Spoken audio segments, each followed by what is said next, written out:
Assalamualaikum warahmatullahi wabarakatuh. Ya, selamat pagi menjelang siang juga ini pemirsa. Kita berjumpa dalam program podcast Telusur Banyu Dinas PU Sumber Daya Air Provinsi Jawa Timur.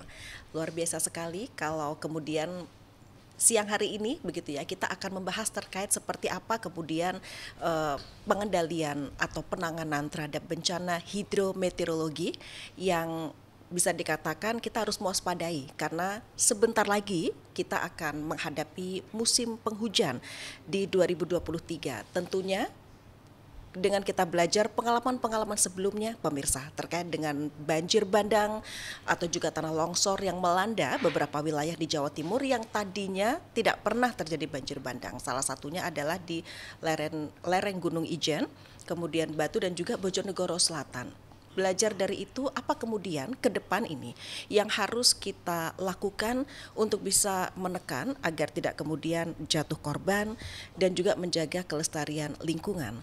Nah, untuk itu kita membahasnya bersama. Nanti akan bergabung bersama kami akademisi dari ITS, Bapak Aji Pamungkas. Tetapi saat ini kita berbincang dulu ya dengan teman-teman dari Komisi D DPRD Provinsi Jawa Timur. Di podcast Telusur Banyu Dinas PU Sumber Daya Air Provinsi Jawa Timur sudah hadir Ketua Komisi D Bapak Dr. Agung Mulyono dari fraksi Demokrat Dapil Banyuwangi, Bondowoso Situbondo. Selamat siang Dr. Agung. Selamat siang Mbak Tika. Ya, pagi hari ini betul. Cerah kita. Gimana? Ya, kita cerah, tapi kita akan berbincang terkait hal yang nanti semoga tidak membuat cerahnya itu hilang gitu ya dokter ya. Karena ini terkait dengan bencana hidrometeorologi. Nah, kemudian juga ada Wakil Ketua Komisi D DPRD Provinsi Jawa Timur, Bapak Asari dari fraksi Nasdem, Dapil Madura. Pak Asari, selamat siang. Selamat siang. Assalamualaikum warahmatullahi wabarakatuh. Waalaikumsalam warahmatullahi wabarakatuh. Ini selalu setia ya mendampingi Dokter Agung ya kemanapun. Gimana? Sebagai wakil ketua saya sudah mendampingi beliau. Gitu ya, oke. Yeah. Ini tampaknya juga Pak Satip juga setia ini kalau kita bicara di sini ya. Iya. Trio ya. Oke, baik. Pak Satip dari fraksi Gerindra Dapil Lumajang Jember, sehat ya Pak Satip ya. Oke. Waalaikumsalam. Selamat pagi. Terima kasih sudah hadir juga. Ada Cak Dedi nih persis di sebelah saya, Bapak Hadi Dediansyah atau yang akrab disapa Cak Dedi dari fraksi Gerindra Dapil Surabaya. Cak Dedi, terima kasih sudah hadir. Ya, Assalamualaikum warahmatullahi wabarakatuh. Waalaikumsalam warahmatullahi wabarakatuh. Ini kalau Cak Dedi mendampingi Pak Haji Rofiq gitu, kan duduknya berdekatan, gimana? Kalau lihat fisiknya memang mendampingi Haji Rofiq, tapi yang lebih penting lagi yang mendampingi sebelah saya lagi. Oh gitu ya. Oke, baik. Pak Haji Rofiq dari fraksi Gerindra Dapil Lamongan Gresik, matur nuwun. Pak Rofiq sudah hadir juga di sini ya. Assalamualaikum warahmatullahi wabarakatuh. Iya, waalaikumsalam warahmatullahi wabarakatuh. Bapak-bapak, kita akan menunggu kedatangan Pak Aji Pamungkas ini dari ITS. Tapi sebelumnya saya ingin tahu nih kalau dari Komisi D DPRD Provinsi Jawa Timur sendiri, Dr. Agung, bagaimana melihat? Artinya begini, kita harus belajar dari pengalaman yang lalu-lalu. Seperti apa kemudian banjir bandang yang sudah salah satunya yang melanda di lereng Gunung Ijen begitu ya. Kemudian juga di Batu yang tadinya kedua wilayah itu kan termasuk yang aman, yang tidak pernah ada berita bencana begitu. Tapi kemudian sekarang nampaknya tren atau kecenderungannya berubah begitu. Wilayah-wilayah yang tadinya tidak pernah ada bencana, tahu-tahu ada banjir bandang, kemudian tanah longsor. Seperti apa kemudian melihat hal tersebut? Ya, makasih Mbak Tika. Selamat pagi pemirsa semua Jawa Timur. Ini podcast di Dinas SDA. Saya sapa dulu dapil saya Situbondo Bondowoso Banyuwangi hadir. Mohon menyaksikan podcast ini karena juga untuk dapil. Iya. Dan terima kasih semua teman-teman dan narasumber dari ITS. Jadi gini Mbak Tika. Siklus banjir ini siklus alam ya. Iya. Yang notabene kalau kita cermati siklus itu hampir sama hampir setiap tahun. Ya kecuali ada yang ekstrim begitu, luar biasa gitu. Artinya apa? Dinas SDA ini mestinya udah punya program namanya program preventive action. Ya. Ada preventive action, ada corrective action tentunya.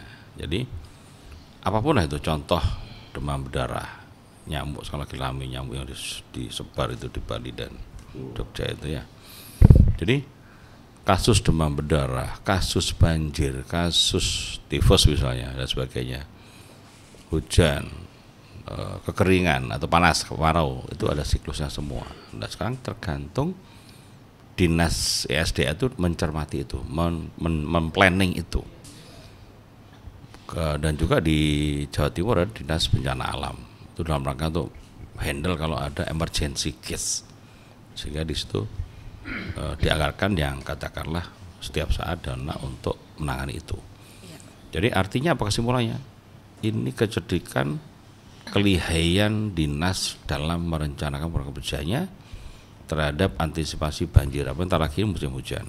Nah itu aja. Oke, makasih. Nah, Bapak-bapak, ini kita sudah kedatangan akademisi Bapak Profesor Aji Pamungkas dari ITS. Terima kasih sudah hadir ya Prof ya di sini ya. Sehat ya Prof ya? Alhamdulillah sehat. Oke, baik. Iya. Nah, Prof, begini, dalam podcast Telusur Banyu Dinas PU Sumber Daya Air Provinsi Jawa Timur kali ini, kita kan berbicara ini mengenai penanganan banjir dan juga longsor di Provinsi Jawa Timur. Tadi di awal saya sudah sempat sebutkan bahwa beberapa wilayah yang tadinya tidak ada banjir bandang begitu ya, atau bencana, kemudian tiba-tiba mereka mendapatkan hal yang tidak kita inginkan misalnya. Entah itu kecenderungannya karena apa begitu ya. Salah satunya di lereng Gunung Ijen, kemudian Bojonegoro bagian selatan. Prof Aji seperti apa melihat dengan adanya berbagai bencana terkait atau bencana hidrometeorologi di Jawa Timur, apalagi sebentar lagi ini kita akan masuki musim penghujan. Iya, terima kasih. Sebelumnya kita memang mengamati ya dalam konteks perubahan iklim, dan ini adalah fenomena yang menurut kami sudah terjadi di Indonesia, khususnya di Jawa Timur ya, dampaknya semakin terasa. Kami ada data terkait dengan perbandingan antara konteks perubahan iklim dengan kejadian bencana hidrometeorologi. Nah, kebetulan banjir ini dan longsor sangat gitu ya dipengaruhi oleh faktor iklimnya. Nah, sehingga memang kalau kita lihat tren ya, kami kebetulan sempat membantu menyusun rencana penanggulangan bencana Jawa Timur, dan baru-baru ini baru disahkan menjadi Pergub 53. Jadi mungkin nanti pemirsa bisa ikut juga gitu ya mengawal Pergub 53 ini, bagaimana pemerintah provinsi sebetulnya sudah punya rencana penanggulangan bencana. Nah, di dalam datanya gitu ya kita bisa mendapatkan pemahaman bahwa ini memang kejadian bencana longsor dan banjir ini akan semakin banyak. Selain tentunya karena faktor perubahan iklim. Faktor yang lainnya adalah ya kecenderungan pembangunan kita yang tidak didesain gitu ya untuk rendah risiko ke depannya, sehingga peningkatan risiko bencana ini menjadi hal yang tidak terelakkan gitu ya untuk konteks pembangunan di Jawa Timur. Oke. Jadi semacam alih fungsi lahan juga begitu ya, Prof? Betul. Salah satunya adalah kita mengamati juga beberapa hutan gitu ya, itu relatif berubah sekarang. Bisa hutan menjadi permukiman, hutan menjadi kebun sayur juga banyak gitu ya. Nah, itu adalah salah satu faktor juga yang mengakibatkan banjir maupun longsor. Selain karena faktor curah hujan. Iya. Pak, saya tambahin Pak. Boleh saya tambahin? Silakan. Ngomong ada pakar, ada narasumber. Jadi gini Prof, kita hari ini fokus Jawa Timur ya. Jawa Timur ini kan sebentar lagi pergantian iklim ya. Mudah-mudahan aman-aman saja. Amin. Tetapi paling tidak Prof gambarkan potret Jawa Timur itu mana saja yang rawan ya dalam musim 3-4 bulan ke depan ini, sehingga ini penting untuk konsep planningnya, perencanaannya di SDA. Saya yakin potret itu udah ada lah. Jawa Timur biasanya Lumajang begini, Banyuwangi begini ya. Tolong Prof sebutkan katakanlah yang paling ekstrim di Jawa Timur, sehingga perlu antisipasi, preventive action di situ, dan targetnya nggak sampai terjadi ya. Ya kalau bilang rawan semua rawan, tapi kan ada yang priority, yang utama ya gitu. Kemudian yang kedua itu rawan. Yang kedua kabar baiknya lah, dibanding nasional di Jatim ini terhadap iklim apa kira-kira kabar baiknya. Jadi semua nggak jelek kan. Nah, artinya prestasi selama ini yang dicapai oleh Jawa Timur, terutama kinerja Wagub dan kita eksekutif ya. Baik, Oke, Prof. makasih. Aji. Mungkin terkait dengan pemetaan, tapi sebentar saya mau tanya dulu sebentar ya Prof. Dr. Agung, saya mau tanya dulu ke Pak Azhari nih. Saya juga pengen tahu dari Wakil Ketua Komisi D ini seperti apa sih kemudian memaknai dengan adanya berbagai bencana yang tadinya di wilayah yang tidak ada bencana, kemudian bencana itu muncul begitu loh. Artinya kan sekarang masyarakat harus semakin waspada ya Pak Azhari ya. Terima kasih Pak Bu Sita. Tika. Bu Tika. Tanya Pak Satip dong, Pak Satip. Jadi ini gini Bu ya. Kok panggil Bu? Oh Mbak ya. Kok Mbak? Terakhir. Sopo Rika. Duh, terakhir. Sayang Mbak. Bu enggak. Ah. Ini begini ya. Ya. Jadi saya ini sudah 4 tahun lah ada di Komisi D. Ya, ya. Dan memang kita beberapa kali ke lapangan. Memang di situ hampir sungai kita itu perlu normalisasi. Tapi yang paling parah normalisasi itu muncul karena di hulu kita sudah rusak. Jadi apa sebagian tadi itu adalah termasuk hutan sudah diganti dengan tumbuh-tumbuhan sudah dipotong terus diganti dengan tumbuh-tumbuhan yang yang serap airnya kecil atau tanaman kerasnya sudah lihat terus banyak lagi diganti hunian. Iya. Jadi mari kita ke depan itu air jangan menjadikan musibah tapi air jadikan manfaat bagi kita. Tentu untuk mengawali itu kita harus perbaiki dulu yang di hulu. Karena kebanyakan di situ, termasuk di sepadan sungai, termasuk di pengelolaan air itu bagaimana tren utama itu adalah di hulu yang harus kita perbaiki. Karena rata-rata memang longsor munculnya dari hulu itu tadi. Oke, mungkin baik. itu dulu aja ya. Iya Pak Azhari, baik. Pak Satip bagaimana? Kalau pendapat Pak Satip sendiri seperti apa? Jadi kalau menurut saya Mbak Tika, Iya. air itu sebenarnya lembut. Tapi kadang-kadang justru bisa menjadi masalah ketika berkumpul menjadi sebuah kekuatan, Baik. kemudian daya dorongnya tinggi, Iya. akhirnya menjadi banjir. Oke. Nah, Nah, dari iya situ Pak, katanya tolong dari agak bencana. deket dong Pak sama mic-nya begitu. Siap. Biar Pak Azhari bisa semakin jelas dengarnya. Ya, sudah cukup jelas. Sudah. Gimana Jadi, Pak Satip, monggo. Kalau kita lihat memang selama ini bencana yang terjadi di atas bumi itu juga termasuk Jawa Timur lebih banyak karena banjir. Lebih dari 50% itu akibat banjir. Ini tidak lepas karena perubahan iklim, juga ini karena gas rumah kaca pengaruh, ini juga karena lingkungan. Apalagi sekarang itu iklim ini cuaca ini tidak menentu. Ekstrim. Bahkan harusnya hujan belum hujan. Iya. Tapi ketika hujan luar biasa, lah dari sini akhirnya kita dalam rangka memprediksi terjadinya banjir ini pun juga kesulitan. Baik. Dan banjir itu sendiri juga sulit untuk kita kendalikan. Nah dari sini saya selalu menyampaikan ketika rapat kerja dengan dinas-dinas khususnya dengan SDA, kami selalu menyampaikan, ayolah kita koordinasi dengan UPD-UPD yang lain dalam rangka untuk antisipasi terjadinya banjir. Baik. Jangan hanya kita koordinasi ketika penanganan banjir lah. Seperti yang kita lakukan hari ini satu hal yang luar biasa. Sehingga nanti kita ke depan bisa koordinasi dengan dinas-dinas lain. Karena katanya banjir kita tidak bisa menyelesaikan hanya dari SDA saja. Seperti apa yang sampaikan Pak Azhari tadi, banjir salah satunya juga karena kondisi hutan yang sudah beralih fungsi. Seperti yang katakan Profesor tadi juga sama seperti itu.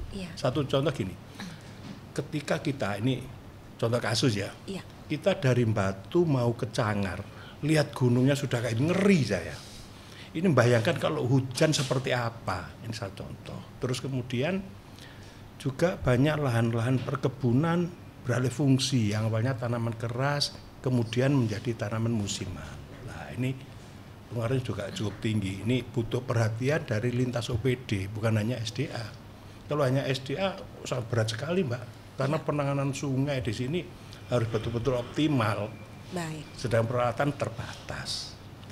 Artinya dibutuhkan kolaborasi dan juga sinergitas artinya mengesampingkan juga ekosektoral seperti itu ya. Betul, memang harus melibatkan lembaga-lembaga lain yang ada keterkaitan, termasuk perhutani, kemudian termasuk bina marga, termasuk kecipta karyaan. Seperti yang sampaikan Profesor tadi, banyak lahan yang beralih fungsi bukan hanya dari tanaman, tapi ada dari tanaman beralih fungsi menjadi tanaman rumah, perumahan. Lah ini pengaruhnya juga cukup tinggi sekali di sini gitu loh. Di samping di sini ada limbah yang nantinya berimbas pada rumah kaca, kemudian juga lahan-lahan serapannya juga akhirnya sangat terbatas.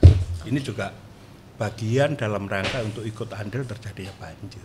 Baik Pak Satip. Nah ini kalau Cak Dedi bagaimana melihatnya? Ya tentunya Mbak Tika, ini kan saya tidak bisa ngomong terlalu banyak dulu karena dari pakar sendiri belum menjelaskan. Jadi nanti saya akan menyikapi lebih jauh karena fungsi kami ini kan salah satunya hanya ya pengawasan. Jadi kalau saya menjelaskan kriteria atau kejadian alam, nanti fungsi saya hilang. Kemudian tugas pakar nanti malah saya ambil alih. Nanti kawan jadi alih fungsi juga gitu ya. Akhirnya nanti menjadi alih fungsi. Kalau kami memang Pak Prof ya, jadi melihat fenomena alam semacam ini yang kita sikapi adalah peraturan-peraturannya, yaitu terkait dengan Pergub 53 itu ya.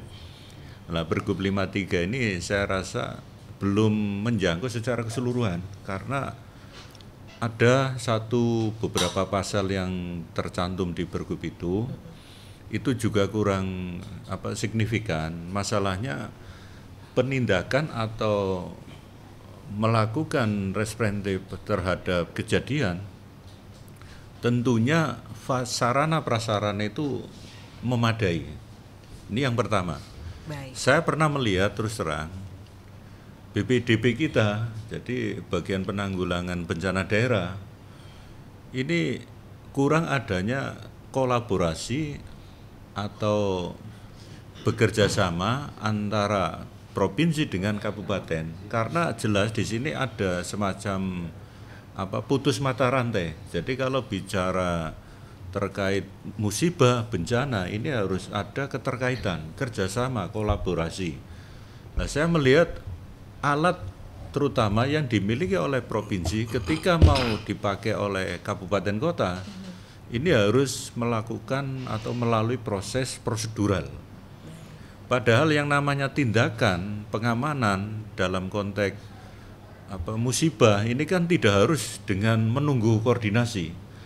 Dimanapun tempatnya itu kalau memang segera ya harus dilakukan. Persoalan prosedural itu nanti dulu lah. Karena pertama kita harus menyelamatkan manusia dulu gitu. Seperti halnya ya kemarin pada tahun 2022 banyak musibah banjir di daerah-daerah. Tetapi yang menjadi kendala anggaran juga, ini saya bicaranya anggaran ya Prof. Kalau teknis nanti Profesor, anggaran. Anggaran Jawa Timur ada. Tetapi ketika kejadian di Tulungagung itu ada musibah, ya mestinya kita nggak bicara masalah ekosektoral. Oh ini wilayahnya kabupaten, ini provinsi, nggak bisa. Karena sama-sama kalau bicara NKRI itu kan otomatis ada pemerintah pusat, kemudian provinsi, kemudian kota kabupaten. Dalam persoalan penyelamatan aset bangsa, terutama faktor manusia ini ya hal-hal semacam itu harus ditinggalkan. Jadi siapa yang melihat, siapa yang ada di tempat, itulah yang melakukan. Bertindak sesegera mungkin. Ini menjadi kendala, makanya nanti saya akan kupas terkait nanti gambaran-gambaran dari Prof yang terkait apa yang harus dilakukan dan disikapi. Mungkin itu dulu. Ya baik Cak Dedi. Nah kalau Pak Rofik seperti apa Pak Rofik? Ya saya sapa dulu para pemirsa di dapil saya Lamongan dan Gresik. Ya. Selamat menonton podcast ini dan dua kabupaten ini member banjir Mbak. Member ya, iya member, oke. Karena tidak pernah absen dari banjir. Saya bicara prinsip dulu aja sebelum bicara teknis. Iya Pak Rofik. Bicara pengelolaan itu bicara teknis, tetapi saya sampaikan prinsip air itu sesuai dengan judul ya, susur banyu. Kalau kita susuri, air itu dari mana ke mana? Air itu pasti ke laut. air bersih, air kotor, air berbahaya atau air apa saja sifatnya pasti ke laut. Konteks pengelolaan air sebagai komplementasi dari alam kita ini sebenarnya, dan ini sesuai dengan sunatullah kita ya. Manusia di bumi ini kan sebagai pemimpin itu mengelola. Nah, mengelola agar tidak banjir, agar tidak longsor, itu saya kira itu soal kecerdasan pemimpin kita ya. Kalau Lamongan dan Gresik, kalau selama kondisinya seperti ini, penanganannya banjir, saya kira tidak menyelesaikan masalah. Mengurangi iya. Di Lamongan itu ada 12 kecamatan, Mbak, yang berdampak banjir. Ini nanti sebentar lagi kalau musim hujan 12 kecamatan. Dan itu setiap tahun ya, Setiap tahun. Tetapi kan begini, karena air ini menjadi komplementasi dari alam, kita melihat, kita harus jujur juga ya. Banjir ini harus kita kelola dengan baik. Karena di balik banjir itu ada berkah. Sama. Lereng Gunung Semeru sama juga. Kalau gunungnya tidak meletus juga susah juga. Karena di balik gunung meletus itu ada berkah, ada rezeki. Berapa juta orang itu yang hidup dari pasir itu. Kalau lama nggak meletus malah diharapkan cepat meletus, kan begitu. Sama, banjir juga begitu. Tanah-tanah yang habis kena banjir itu kemudian tingkat kesuburannya mengalami peningkatan yang luar biasa. Tetapi lagi-lagi yang kita perlukan adalah bagaimana kita mengelola banjir ini agar tidak berdampak secara ekstrim terhadap sosial, ekonomi. Kalau banjir di Lamongan itu ekonomi lumpuh, Mbak. Kalau pas banjir yang besar kemarin itu 3 bulan nggak surut-surut, dan kemudian orang kemana-mana nggak bisa, dan karena pakai perahu pun nggak bisa jalan karena enceng gondoknya ada di mana-mana. Jadi ya sudah, dia hidup di atas di atas air yang kemudian ya kehidupannya apa adanya, menunggu pertolongan atau bantuan-bantuan itu aja, sambil mantap, Mbak, makan tabungan. Mantapnya seperti itu. Mantap makan tabungan, karena tidak bisa menghasilkan pendapatan apa-apa. Nah, saya cuma ingin begini. Jadi kalau kita bicara banjir dan longsor, pasti ini membutuhkan kearifan kita, kearifan siapa saja yang punya kepentingan di situ, pemerintah daerahnya, anggota dewannya, termasuk masyarakatnya. Masyarakat ini kan harus kita libatkan secara proaktif dalam konteks-konteks seperti itu, agar ini dilihatnya bukan sebagai bencana ansih, tetapi ini sebagai ujian yang kemudian dibalik itu harus melahirkan karakter-karakter kita sebetulnya gimana kita menghadapi itu semua. Kalau di Lamongan sudah biasa, banjir itu biasa, artinya tidak kaget lah. Cuma kalau ini terlalu ekstrim sampai 3 bulan nggak surut-surut, ini yang kemudian menjadi gejolak. Nah ini aja yang kita, dan ini di Lamongan saya kira sudah dimulai, tetapi lagi-lagi itu masih penanganannya parsial. Kalau kita mau jujur, mau mengelola banjir di Lamongan dan Gresik, proyeknya bukan proyek parsial seperti ini, itu harus PSN, Mbak.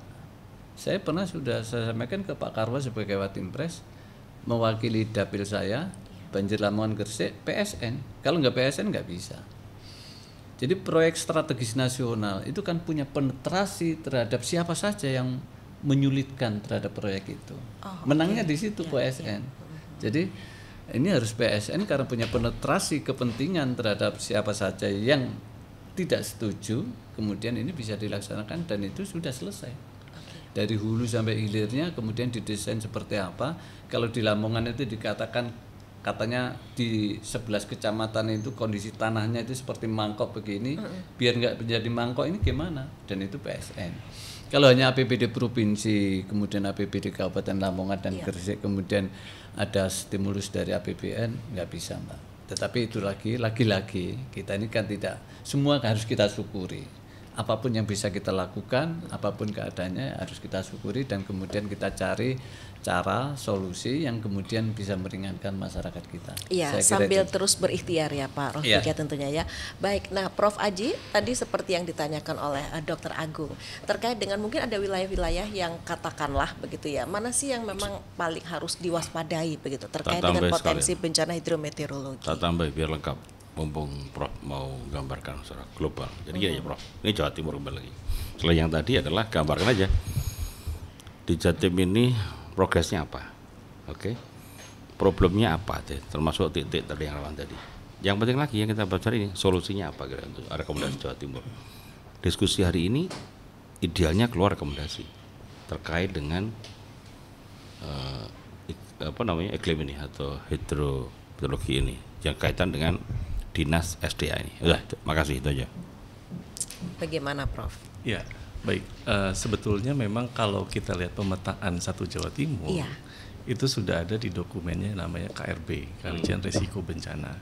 Di situ sudah ada level prioritas tinggi, rendah, sedang. Ya, nanti kalau misalnya Komisi E itu, sudah Komisi E. Oke, terus. Kita D ya. Terus. Ya, nah kalau misalnya kita lihat petanya ya untuk banjir maupun untuk longsor ya tadi mungkin disampaikan oleh rekan di sini juga. Memang tipikalnya adalah daerah-daerah yang memang sudah pernah terjadi gitu ya. Nah itu yang menjadi harus kita waspadai. Dalam konteks penanganan risiko bencana kita bagi dua dulu misalnya ya. Yang satu tindakan mitigasi ya, yang satu lagi adalah tindakan respon. Jadi yang sekarang ini karena kita mau memasuki musim penghujan, lebih banyak mungkin bisa jadi terserap pada tindakan-tindakan yang kesiapsiagaan dan respon ini. Nah untuk kesiapsiagaan dan respon gitu ya, salah satu yang paling penting Bapak dan Ibu terkait dengan kekuatan desa tangguh kita. Nah di dalam kajian kami gitu ya, memang ada desa tangguh yang sudah di dalam tanda kutip dikelola gitu ya, baik oleh provinsi maupun oleh kabupaten kota, tapi jumlahnya relatif sedikit dibandingkan dengan desa yang terancam risiko tinggi. Nah ini angkanya saya belum tidak ingat secara pasti, tapi ada di dokumen kita. Nah itu bisa saja kita mulai ya dengan misalnya apa yang kami lakukan, kami dari Puslit Mitigasi Bencana di ITS, kita ada studi kasus di longsor di Situbondo. Nah kita di Mojodungkul Pak, di desa Mojodungkul. Itu juga potensi longsornya tinggi. Nah di situ belum ada namanya pemetaan kelongsoran. Nah kita belum ada gitu ya. Kalau mungkin kita lihat teknologi di tempat lain ada sensor sehingga pada saat kejadian longsor kita udah bisa prediksi 10 jam atau beberapa jam sebelumnya, sehingga itu bisa kita clearance gitu. Alat itu ada alat itu ada ya. Kalau sensornya kita bisa bikinkan, tapi untuk di lapangan saat ini kami belum pernah mendengar ya. Nah untuk yang di Bojodungkul kita sebetulnya sudah mulai memetakan sehingga kita bisa petakan di mana sebenarnya tempat evakuasi. Itu mana? Desa mana Prof itu Mas? Di Mojodungkul Pak. Mojodungkul itu di Situbondo. Ya ini untuk kasus ini ya, kasus longsor yang sedang kami tangani tahun ini kebetulan dengan tim peneliti kami. Nah setelah kita mengetahui gitu ya karakteristik longsornya, di mana permukimannya, kita bisa desainkan di mana lokasi evakuasinya dan gimana proses perjalanan evakuasinya. Ini kan skenario untuk emergency ya. Nah sebetulnya ini harus bisa diduplikasi di desa-desa ataupun kawasan-kawasan yang rawan tinggi tadi. Nah ini yang menurut kami gitu ya, teman-teman di BPBD biasanya yang menggalakkan gitu ya, bisa bekerja sama dengan tadi disampaikan dengan kabupaten kota, karena ada link ya antara BPBD provinsi dengan BPBD kabupaten kota. Ini untuk masa persiapan kita gitu ya, menghadapi mencegah gitu ya, mencegah korban yang lebih tinggi gitu ya.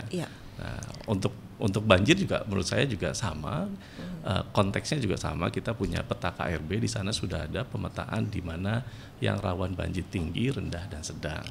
Ada juga di sana. Prof terkait dengan desa tangguh bencana itu tadi yang dimaksudkan begitu ya.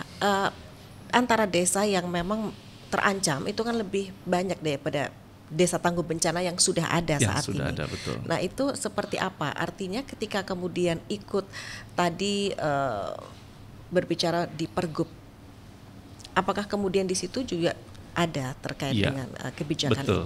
Betul. Memang Pergub ini kan baru ya, jadi mungkin untuk pelaksanaannya kan belum dalam tanda kutip diimplementasikan. Di situ kita targetkan untuk pembentukan desa tangguh. Karena desa tangguh itu sangat penting kalau saya lihat di situ ada transfer of knowledge, skill untuk bisa merespon kejadian bencana. Masyarakat bisa lebih paham dengan adanya orang aktivis dan seterusnya yang terlibat gitu ya, fasilitator yang terlibat di sana, bisa juga channeling ke pihak eksternal dalam menangani bencana dibandingkan dengan desa yang belum masuk dalam kategori desa tangguh tadi. Nah, mungkin memang ini PR yang sama-sama mungkin ya, karena masalah bencana masalah bersama ini. Di kabupaten kota juga sama, kita coba bantu di beberapa kabupaten kota, desa tangguhnya jumlahnya juga sedikit, mungkin nggak nyampe 25%-an lah ya dari total desa yang terdampak gitu Pak ya, mungkin sekitar itulah mungkin ya kalau saya coba perkirakan. Jadi memang ini PR yang cukup berat gitu ya, untuk bisa mentransfer pengetahuan penanganan risiko bencana ini ke level grassroots. Oke. Dan itu yang sekarang masih menjadi tantangan tentunya ya. Kita bicara mengenai di lingkup Provinsi Jawa Timur, begitu ya Prof ya. Oke, Pak Satip, saya mau tanya, Bapak dari Dapil Lumajang Jember. Nah, itu seperti apa kalau kita bicara mengenai bencana hidrometeorologi begitu Pak? Kalau nanti akan share juga Pak Azari, kemudian Pak Rofik begitu ya, Cak Didi, terkait di dapil masing-masing. Monggo Pak Satip dulu, bagaimana Pak Satip? Baik, Mbak Tika. Jadi tadi saya belum bicara dapil saya ya. Dapilnya orang malah di Batu ya. Memang Mbak Tika di dapil kami Jember Lumajang itu justru kerawanan terjadinya hidrometeorologi sangat tinggi sekali.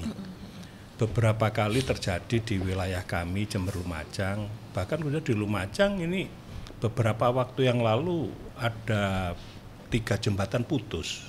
Ini juga tidak lepas dari akibat banjir yang begitu tinggi yang dari aliran sungai dari Gunung Semeru. Ini malah kemarin itu bukan karena gunung meletus, karena banjir. Lah ini kan juga salah satu menandakan bahwa area wilayah kita yang ada di pegunungan pun di sini juga sangat rawan sekali. Di samping karena hujan yang cukup tinggi, terus kemudian kontur tanah juga banyak juga ya hutannya sudah beralih fungsi tadi.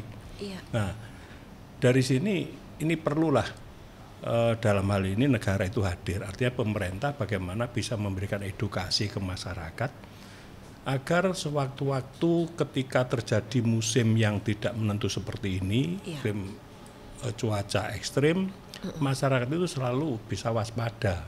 Nah, dari sinilah maka kita butuhkan adanya satu sosialisasi dari pemerintah secara kontinu dan terus-menerus agar masyarakat, karena gini, masyarakat itu kadang-kadang juga meremehkan terhadap kondisi alam yang ada karena mereka sudah cukup lama tinggal di situ. Oke, jadi merasa sudah semacam rumahnya sendiri, sudah terbiasa begitu ya. Kadang-kadang hal-hal yang bersifat mitos ini menjadi keyakinan sehingga knowledge apa yang disampaikan oleh profesor ini ditinggal gitu loh. Nah, dari sinilah butuh adanya satu sosialisasi dari pemerintah. Juga seperti di Jember. Kita beberapa tahun yang lalu juga terjadi banjir. Ini juga banyak akibat beralih fungsinya lahan yang ada gitu loh, seperti perhutani. Ternyata perhutani sendiri di sini ya kita ndak menyalahkan lembaga-lembaga yang bekerja sama dengan perhutani, tapi mungkin pola kerjasamanya juga pola tanamannya harus diatur sedemikian rupa sehingga kaitannya dengan penyerapan air ketika hujan ini bisa serapannya tinggi. Nah, juga masih ditambah lagi dengan area perkebunan. Karena perhutani perkebunan ini juga berbeda. Awalnya tanaman keras, kemudian sekarang menjadi tanaman musiman dengan analog bahwa demi mensukseskan swasembada, salah satu swasembada gula ini yang perlu kita ketahui bersama. Akhirnya banyak wilayah-wilayah perkebunan yang ini berubah menjadi tebu semua. Nah, ini kan sangat berpengaruh tinggi terhadap kontur tanah sehingga ketika musim hujan akhirnya tanah tidak mampu menahan air, justru tanah yang menjadi gatus air, apa yang terjadi akhirnya banjir. Belum lagi ditambah karena adanya sedimentasi sungai. Nah, ini kita juga menyadari karena peralatan yang kita miliki di SDA juga sangat terbatas. Apalagi banjir. Makanya saya kadang-kadang ngomongnya gini Mbak Tika. Iya, Pak. Indonesia ini ada 3 musim. Musim kemarau, Iya. musim hujan, musim banjir. Oke. Nah ini loh. Nah, makanya dari situ Ketambahan musim banjir itu ya. iya, musim banjir. Nah, ini perlu ada satu peningkatan kaitannya dengan peralatan yang selama ini terbatas ya bisa diadakan.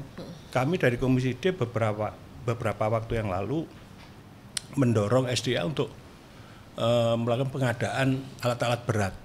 Oke. Sehingga dalam penanganan ketika terjadi hal-hal yang tidak kita inginkan ini bisa cepat tertangani. Artinya itu lebih diprioritaskan, begitu ya Pak Satip ya. Oke. Nah, dari Jember Lumajang saya mau ketanya, kalau ke Pak Azhari di Madura ya dapilnya. Pak, itu ada sekarang sedang normalisasi Kali Kemuning yang di Sampang itu, yang kemudian setiap tahun juga itu yang menjadi keluhan dari masyarakat begitu ya, dan pemerintah tentu tidak tinggal diam begitu. Pemerintah provinsi juga ada anggaran dari pusat menormalisasi Kali Kemuning. Seperti apa kemudian kalau bisa diceritakan kepada kami dan juga pemirsa podcast terkait dengan kalau masalah bencana hidrometeorologi di dapilnya Pak Azhari nih di Madura. Terima kasih. Jadi kalau bicara Madura itu sebelumnya saya ingin menyampaikan di Madura itu Pak, kultur tanahnya itu di tengah itu gunung ya. Jadi di selatan itu sungai, di utara itu adalah laut. Jadi di situ banjir itu terjadi di selatan. Karena kalau yang utara larinya kalau terlepas ke Kalimantan dan sebagainya. Nah, di Madura itu ada 2 musim. Sekarang itu lagi kalau perubahan iklim tentu musim kemarau sekarang ini panjang. Jadi biasanya 4 bulan sudah curah hujan, sekarang sampai 6 bulan. Tapi orang Madura itu bersyukur iklim yang panjang itu. Berkah ya? Berkah. Karena garam dan tembakau. Jadi kalau dulu tembakau itu hanya panennya 1 kali, 2 kali, sekarang bisa 4 kali loh Pak. Jadi di situ sisi kalau ada hujan di Pulau Jawa ini adalah rahmat, tapi di Madura pun karena ini iklimnya sampai 6 bulan justru ini berkah buat petani garam dan tembakau. Karena semakin ini terus berlanjut iklim ini sampai 7 bulan sampai 1 tahun. Normalnya untuk garam itu sangat luar biasa, sehingga nanti Indonesia tidak akan impor lagi dari Australia, hanya cukup dipasok dari Madura. Nah itu perubahan iklim berkah buat orang Madura. Nah sekarang makanya disyukuri ya. Harus disyukuri. Itu dari sisi berkah ya. Sekarang kalau dari sisi yang lain. Sekarang dari sisi banjir Pak ya. Jadi Kali Kemuning itu memang bentuknya itu mangkok Pak ya. Berkata itu mangkok. Sehingga sekarang pandangannya sudah cukup baik lah, cukup baik. Hanya banjir terjadi jika air sungai menguap dan hujan deras sehingga di situ ngumpul di tengah itu. Maka di situ jika pompa air ini aktif dan berfungsi lah, tidak mati dan sebagainya, itu mungkin bisa 2 jam 4 jam. Tapi kalau sebelum ada pompa itu Pak, bisa 2 sampai 3 hari. Begitu air ini surut, di situ dipompa di luar, masuk lagi sungai, selesai. 2 sampai 4 jam lah. Bahkan rumah saya pun sampai sekarang tidak ada kebanjiran di situ. Hanya tadi itu saya sampaikan lagi bahwa perlu kita sosialisasi pada musim kemarau ini. Yang pertama itu memupuk kesadaran masyarakat dalam pembuangan sampah. Karena sampai saat ini itu masih berserakan sampah ada di sungai-sungai itu. Padahal di situ di Komisi D kemarin sudah ngedok perda sampah yang nomor 9 tahun 2022 itu sampah kering sampah basah, tapi sampai sekarang itu belum ada kesadaran masyarakat sehingga sampah masih tetap terbuang ke sungai. Maka perlu koordinasi baik kabupaten kota ataupun provinsi. Nah, itu yang paling penting di situ. Mungkin itu pertama ya, sempat kesalahan sampah. Yang kedua itu adalah bahwa dari Perda nomor 18 tahun 2016 itu terkait dengan aliran sungai, sebadan sungai, ini menjadi sangat penting bagi provinsi lah khususnya. Bagaimana sebadan sungai itu sekarang kita sudah diperdakan agar tidak lagi ditempati oleh masyarakat, sehingga hujan yang ada di perkotaan itu tidak lagi tersendat dan kita langsung masuk sungai. Itu salah satunya itu. Termasuk di kota sekarang itu berhentinya karena sudah banyak hunian dan sebagainya, dan itu memang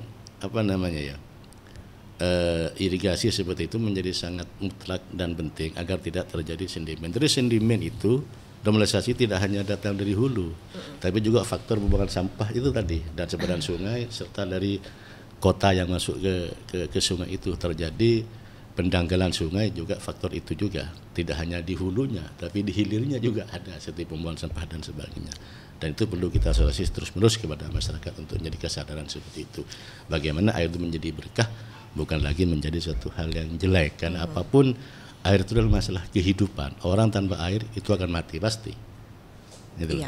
Iya. Artinya juga kebiasaan masyarakat begitu ya yang harus diubah. Yang harus dirubah seperti itu. Mungkin agak sulit bagi yang sudah terbiasa membuang sampah di sembarang tempat. Tetapi kalau ada edukasi yang terus-menerus, tidak menutup kemungkinan mereka bisa menjadi memahami bahayanya begitu ya, Pak Azaria. Ketika salah satunya adalah membuang sampah di sungai, kan dampak negatifnya akan ke mereka sendiri tentunya. Mereka sendiri tentunya. Karena begini Mbak ya, di komisi kita itu kan kita tidak melebar ya. Ada 9 OPD lah. Yang paling menentukan di situ adalah LH lingkungan hidup, ya Bina Marga, ya Cipta Karya SDA ini. Dan itu harus bahu-membahu untuk menselesaikan perda. Karena perda sampah pelaksananya kan di lingkungan hidup Pak ya. Itu selalu kita kategorikan menyampaikan kepada masyarakat yang kerjasama tentu dengan kabupaten dan kota. Agar solusi itu terus-menerus berkepanjangan agar tidak berdampak buruk kepada kemaslahatan umat manusia nanti. Bagaimana air itu bisa menjadi berkah. Gitu aja penyampaiannya dulu ya. Oke, baik. Nah, Cak Dedi bagaimana nih kalau di Dapil Surabaya sendiri, Cak Dedi? Ya, tentunya saya akan tetap mengupas tidak pada posisi ranah ya. Prof Haji ini kan pakar. Jadi saya akan selalu berkolaborasi karena dalam persoalan Komisi D ya, Prof ya. Komisi D itu intinya ya terkait dengan Undang-Undang Nomor 24 tentang penanggulangan bencana. Nah, ini kan mestinya ini kan ada di Komisi E kan. Nah, kalau bicara masalah penanggulangan bencana, terus kemudian kalau terkait dengan komisi kami, Komisi D, yang jelas pertama adalah ya di Undang-Undang Nomor 24 itu yang perlu kita sikapi adalah mengantisipasi, mencegah gitu. Nah, setelah mengantisipasi, mencegah, kemudian sudah terjadi, kami berpikir kembali kepada masalah rehabilitasi atau rekonstruksi. Nah, ini tugas kami. Karena apa? Kalau bicara BPBD, ini kan penanganan tetap ada di Komisi E. Tapi yang kami lihat memang sampai detik ini BPDB Jawa Timur itu peralatannya ini saya lihat itu sangat minim gitu loh. Sangat minim sekali, terutama untuk penanganan longsor. Ini kan butuh bego besar kan, ukuran besar, terus semua peralatan. Kemudian dana mestinya ya. Kami akhirnya bicaranya dana karena tugas kami di situ. Nah, dana cadangan di Jawa Timur itu, Prof, itu kalau tidak salah ada sekitar 2 triliun. Nah, dana cadangan 2 triliun ini yang kami pantau. Ya mudah-mudahan Jawa Timur nanti tidak ada bencana, mudah-mudahan kan. Menghayalkan boleh kan Prof, menghayal ya. Artinya ketika tidak ada bencana, mudah-mudahan anggaran itu masih utuh. Tetapi ketika nanti masuk di bulan Desember, musim penghujan turun, nah kemudian ada sesuatu yang di luar rencana kami, muncullah banjir di mana-mana ya. Kalau sudah bicara muncul banjir di mana-mana ini, akhirnya ya mau tidak mau dana cadangan kita harus keluar. Ya caranya bagaimana? Kalau bicara dana darurat, sudahlah nggak usah mikir prosedural. Yang penting bisa menyelamatkan masyarakat, ini yang terpenting. Nah kemudian untuk Surabaya, karena saya kan hanya melihat kan, memantau di beberapa daerah seperti Jember, seperti Banyuwangi, Situbondo, Bondowoso, Batu, terus Sampang yang menjadi langganan banjir kan, rutinitas itu. Beda dengan kejadian yang di Surabaya. Kalau Surabaya banjir, itu kalau saya mengatakan itu kesalahan sistem. Karena apa?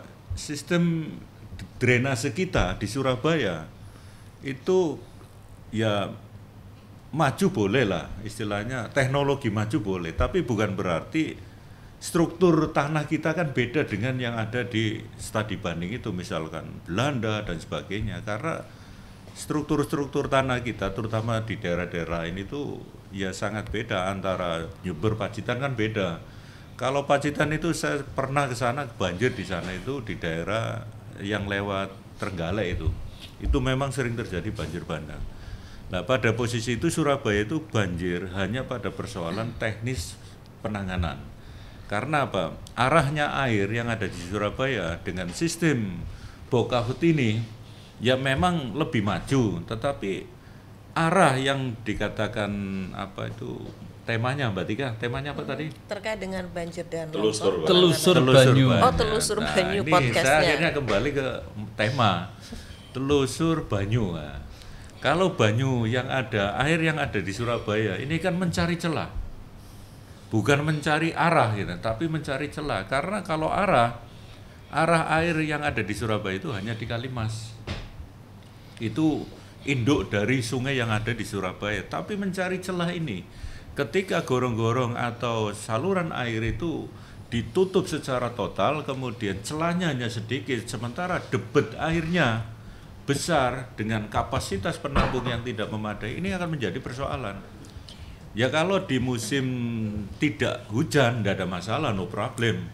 Artinya tidak ada air kan. Kalau di saat musim penghujan ini menjadi masalah besar, karena sistem drainase saluran di Surabaya itu ditutup total. Nah ini sistem yang saya anggap ya kurang tepat. Kalau keliru sih enggak, tapi kurang tepat. Karena saya melihat Surabaya, karena saya harus menyampaikan visi akhirnya. Ya tidak harus tutup mutlak, tetapi celah-celah rongga untuk beratraksinya air ini ada. Ya harapan kami, ya memang kan pada saat ndak musim penghujan, kelihatannya Surabaya bebas banjir. Tetapi ketika musim hujan, ndak ada bahasa Surabaya bebas banjir, tapi Surabaya menjadi banjir merata. Ini Prof Haji harus mengkaji persoalan antara ya struktur tanah termasuk teritorial antara perbandingan kota dengan daerah yang perbukitan. Kalau di perbukitan saya rasa yang disampaikan teman-teman benar. Ya solusinya yang harus dilakukan. Kalau tidak sekarang kapan lagi kan bahasa yang harus disampaikan itu. Tetapi formatnya apa? Yaitu kembali pada reboisasi. Karena apa? Penanaman hutan kembali saat sekarang itu kelihatan menjadi tabu. Karena apa? Mungkin persaingan yang namanya destinasi wisata kan, akhirnya hutan dibuat wisata, terus menjadi hortikultura dan sebagainya. Ini menjadi kajian menarik mestinya, karena saya tidak akan menyerang Prof Haji. Prof Haji ini bagian dari akademisi, bagaimana menyumbangkan pemikiran. Solusinya seperti apa? Iya Prof ya. Karena apa? Yang punya tindakan wewenang adalah eksekutif, pemerintah yang punya dana. Tugas kami adalah mengawasi. Lah, mestinya pemerintah harus melibatkan para kalangan akademisi, para pelaku ya lingkungan hidup. Lah, disinilah pemikiran-pemikiran kampus dibutuhkan untuk hadir bersama-sama, tentunya ya mengkolaborasikan antara pemerintah dengan kalangan akademisi. Karena yang punya ilmu ya golongannya Pak Prof Haji ini kan kalau saya serang menjadi penentu kan salah. Dia itu punya ilmu. Ayolah kita berkolaborasi bagaimana agar penanganan ini bisa ditangani. Terus jangan sampai terjadi, ya harus antisipasi. Nah, yang punya ilmu ya beliaunya ini. Jadi memang itu tadi ya namanya kolaborasi, sinergitas berbagai elemen begitu ya, yang terkait dengan nanti seperti apa kemudian bisa mewaspadai terkait dengan adanya potensi bencana hidrometeorologi ya Prof Haji. Tapi sebentar saya mau tanya, sebelum ke Prof Haji saya mau tanya ke Dr. Agung. Dokter, kalau di dapilnya Dr. Agung ini seperti apa penanganannya? Jadi dapil saya Prof Situbondo Bodo Penyang. Jadi yang sebut Prof adalah Situbondo dapil saya. Cuman saya nanti karena disebut desa tangguh Prof, kalau boleh saya disebutkanlah 10 the best desa tangguh Jatim di mana. Karena sejak saya di komisi dulu saya belum menemukan yang TOBGT. Kemudian kalau boleh yang tadi pertanyaan 3 tadi belum dijawab secara global, Prof, dipertegas tadi Jatim kemudian sampai ke dapil ini, dan di dapil saya Mbak Tika, Iya. sana ya Prof juga, itu yang saya pernah ke sana itu Banyuwangi, itu namanya Sarongan Kandangan. Wah, itu kalau jalan udah bagus kena banjir rusak, dan itu langganan. Kemarin kita ngirim bronjong ke sana sampai untuk penahan di saluran itu panjang itu. Dan saya nggak tahu Prof nanti di sana penanganannya bagaimana sebaiknya. Ya, nggak tahu ya Prof, Sarongan Kandangan. Tahu belum? Belum. Aduh, belum tahu. Nah, nanti ketika ke dapil bisa loh ngajak Iya. gitu ya. Sambil itu dapil. Itu karena langganan dan memang daerahnya daerah Banyuwangi. terpencil Banyuwangi. Jadi pesanggaran. Jadi Pesanggaran. Oh iya. selatan barat. Jadi artinya Mbak Tika, selama ini kalau ada case-case begitu kita turun. Makanya saya tadi bilang, saya berharap Dinas SDA ini adalah punya program yang bagus dan punya program preventif yang bagus, korektif yang juga yang bagus, karena anggaran ada di situ. Ya sebetulnya memang kolaborasinya dengan BPBD yang mereka biasanya handle pada saat kejadian itu. Iya. Itu dari saya, makasih. Oke, baik.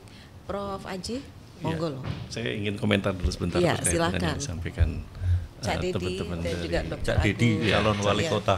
Cak Dedi.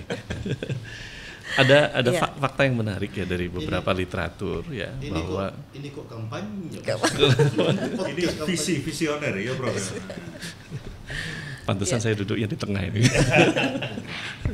Iya. Menengahi begitu ya. Silakan Prof. Iya, ada fakta yang menarik bahwa dari literatur yang kita baca gitu ya, untuk penanganan bencana ini memang akan sangat rugi kalau kita fokus pada emergency saja, tanggap darurat saja.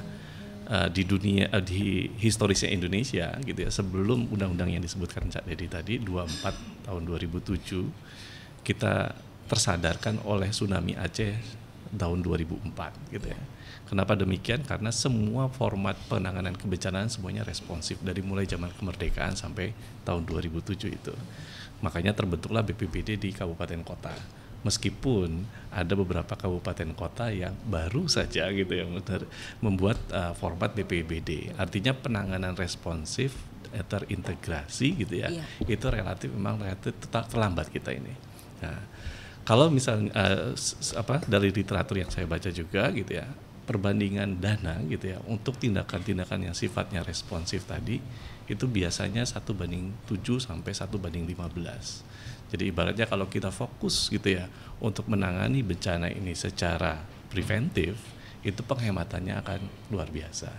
Tentunya kita juga tidak menafikan korban dan macam-macam. Iya. Memang bencana juga dalam konteks teorinya juga bahwa bencana ini tergantung perspektif manusia. Jadi kalau itu tidak merugikan manusia dikatakan itu fenomena alam, berkah alam dan seterusnya. Tapi kalau misalnya merugikan manusia gitu ya, baru dikatakan sebagai bencana gitu ya. Jadi memang ada perspektif di dalam masyarakat. Artinya ada hal-hal yang sifatnya variatif tadi. Nah, kemudian terkait dengan desa tangguh tadi, sayangnya kita belum pernah ada Pak perlombaan misalnya, kayak misalnya mana sih yang paling tangguh di antara yang tangguh gitu misalnya, itu belum ada Pak, belum ada. Justru yang kita ingin dorong gitu ke teman-teman di provinsi adalah bagaimana memperbanyak minimal ya 90% atau 100% desa yang beresiko tinggi ya. Memang tidak semua desa yang beresiko tinggi, tapi desa yang beresiko tinggi terhadap bencana itu segera mendapatkan label desa tangguh, karena di desa tangguh tadi ada masalah pemahaman, ada masalah skill, ada masalah perencanaan dari desa dan seterusnya. Yang Prof tahu desa tangguh yang terbentuk berapa persen tadi? Ya mungkin hanya kurang dari 25% se-Jawa Timur. Jadi artinya menurut kami itu juga program utama ya ke depannya yang harus kita pernah lihat nggak provinsi lain yang udah top desa tangguhnya ada? Indonesia dulu ada. Di Lamongan kan ada juga satu Pak di Desa Belawi. Kebetulan saya lagi ada perencanaan ada diskusi dengan teman-teman yang kebanjiran 3 sampai 6 bulan Pak ya. Di wilayah Lamongan ya, Di Bengawan Prof, ya? Jero. Itu juga sama gitu Pak ya. Ada Desa Tangguh juga di sana. Tadi yang Mojo Dungkul itu apa? Diapain? Penelitian apa itu? Itu kalau itu penelitian longsor Pak. Ya. Itu dana dari ITS, kita ada penelitian kolaborasi, kebetulan daerahnya Pemdanya membutuhkan, jadi kita respon, oke, kita jadikan penelitian. Nah, untuk penelitiannya kita membuatkan jalur evakuasi nantinya gitu ya, asesmen terhadap kondisinya, kira-kira mana yang beresiko, daerah-daerah yang paling beresiko gitu ya, di antara semua lereng gunung gitu ya. Khusus desa itu ya? Khusus desa itu. Karena memang kembali lagi di Sudah ITS, selesai, Prof? Belum, masih proses. Proses. Pak. Berapa lama sudah? Berapa lama? Kita perkirakan ini 2 tahun memang prosesnya. Oh, lama ya. Nah, memang kembali lagi bahwa kita harus berpikir preventif duluan, Betul. Pak, gitu ya. Nah, faktor-faktor pemicunya tetap banyak Pak, gitu ya. Baik dari sisi iklim karena ini hidrometeorologi maupun sistem non iklim yang seperti masyarakat dan seterusnya. Semuanya faktor pemicu yang bisa meningkatkan risiko ke depannya. Baik. Nah, ini yang menurut kami perlu kita sikapi. Mungkin terakhir mungkin sesuai dengan judul telusur sungai. Jadi mungkin belum terakhir sih Prof, kita kan 2 terakhir. jam. Iya. Jadi di sini kita bisa bebas ya, artinya mengemukakan pendapat atau mungkin ide-ide juga begitu ya, terkait dengan seperti apa yang sesaat lagi akan kita hadapi, yaitu musim penghujan. Jadi santai aja Prof, maksudnya masih banyak waktu. Berarti Gimana? Prof ngomong. Jadi gimana? gini aja Prof. Dokter. Pengalaman Prof. Jadi saya selalu bilang di sini. Diskusi ini adalah diskusi dan eksekusi. Ojo diskusi tok. Ya, yang kedua, diskusinya yang bermutu, yang bagus, artinya apa? Ngomong ada pakar, ada akademisi. Ini perlu kolaborasi pemerintah dan akademisi. Ya, artinya pemerintah, DPR dan eksekutif.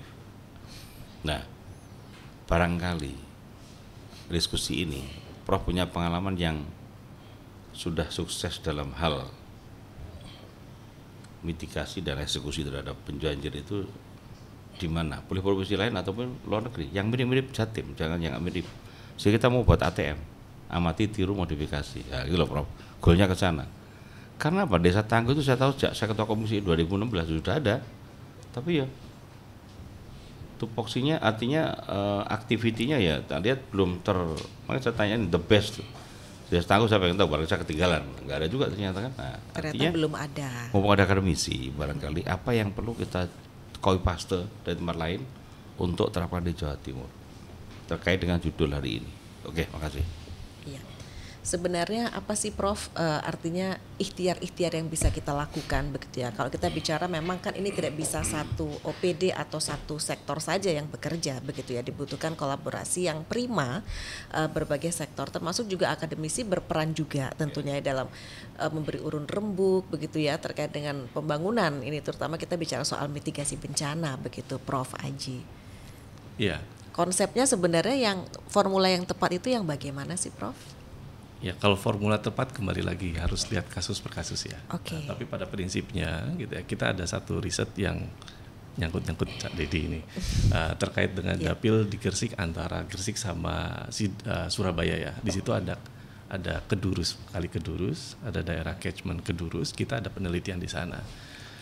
Bagaimana desain kota Surabaya gitu ya, yang saya wakili dengan rencana detail tata ruang kotanya. Di situ saya teliti, saya lihat runoff-nya gitu ya. Terjadi peningkatan runoff memang. Jadi artinya potensi banjirnya makin lama makin tinggi. Tapi di satu sisi yang lain gitu ya, ada program banyak infrastruktur. Nah, ini bisa tercegah kalau program infrastrukturnya semua terlaksana. Tapi masalahnya program infrastrukturnya itu cukup berat karena kan melebarkan sungai dan seterusnya ya. Nah, dalam konteks ini saya nyambung dengan Pak Dr. Agung, kasus di luar negeri misalnya ya, mereka bisa mulai mengamati ya bahwa yang namanya air ini kan berkah sebetulnya. Ketika kita alirkan ke sungai, ke laut gitu ya, itu akan berubah menjadi air asin dan relatif kalau orang Indonesia agak susah untuk mengolah. Apalagi menjadi air minum karena mahal sekali biayanya. Negara Arab bisa Pak, tapi kalau kita relatif susah. Nah, bagaimana kita bisa mencegah gitu ya? Tapi bukan terus mencegah menjadi banjir gitu ya. Nah, disinilah pemanfaatan dari green infrastruktur sebetulnya. Jadi infrastruktur hijau yang sifatnya menampung sementara kemudian baru mengalirkan.